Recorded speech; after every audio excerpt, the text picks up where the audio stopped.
Hi all, Maurice Kogan again, back with the answer to question 27 of the 64 questions in my PDF document, Questions and Answers for Exporters and Export Counselors. This is the fourth and final video set dealing with market entry strategy. In this case, with how do I determine what adaptations might be needed to my product or to my marketing or to my business style to be better accepted in new target markets. Many of the world's countries have different cultures, languages, religions, income levels, environmental conditions, business practices, product standards, and legal requirements. These all have important implications for adaptation. To be accepted in different markets, you'll need to localize your approach. In particular, you may need to alter your product, your marketing, your packaging, and/or in the way you conduct business.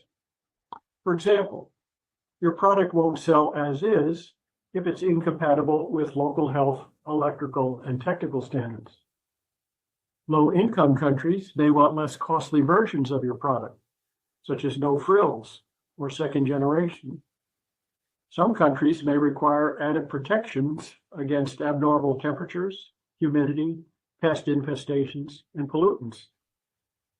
You may need to downsize your products to fit in countries with smaller sized people and homes. You might have to translate your sales literature if your foreign customers can't read or understand English. You might have to alter your website and marketing collateral if they use certain colors, shapes, words, or symbols that might come across as offensive or appear foolish in some countries. You might have to change your negotiating style from let's make a deal when your customers expect to start with building a relationship. Because adaptation is a multifaceted topic, I'll split it into two separate videos. This video, part A, will cover adapting to differences in culture, religions, and languages. The next video, part B, will cover adapting to business customs, negotiating styles, and regulatory requirements. Culture. Culture encompasses a broad range of traits, values and beliefs, ethics, concepts of right and wrong, morality, humility, honor, fairness, tastes. Cultural traditions often determine whether your foreign audience will react favorably or negatively to your product, your marketing, or how you personally interact with your customers. You might need to make adaptations to avoid cultural offense or to be better understood in translation. Take care not to use words, colors, or imagery in your marketing that symbolize grief, bad luck, or unhappiness.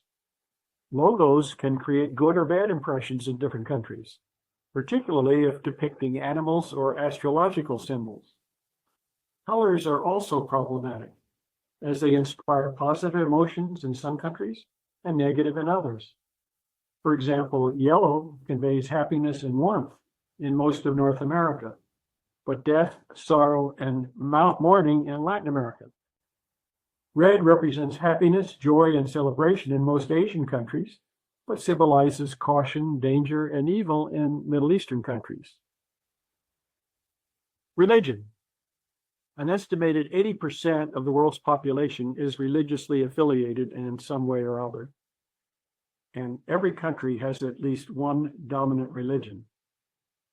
Notwithstanding some basic commonalities, virtually all religions have taboos that can determine success or failure in a target country. Your product can offend if its shape or color is perceived as sacrilegious. The most common religious taboos are food-related.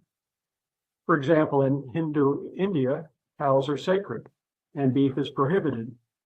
In countries with large Jewish or Muslim populations, many shoppers will only buy food with kosher or halal certifications.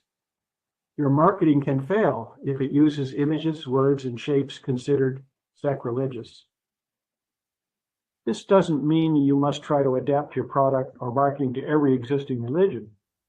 You could reasonably focus on large customer bases in one or more of the world's top 5 religions: Christianity, Islam, Hinduism, Judaism, and Buddhism.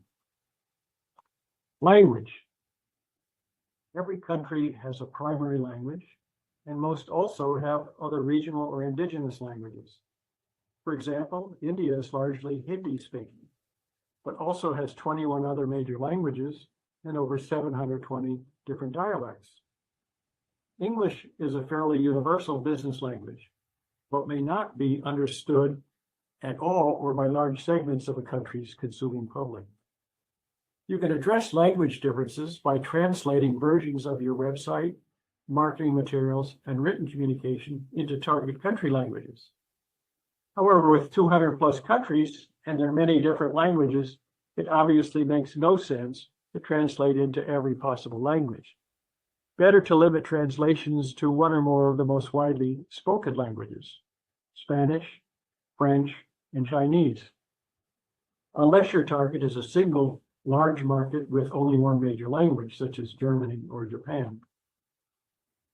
Although translations help bridge language divides, they can also have unexpected adverse consequences.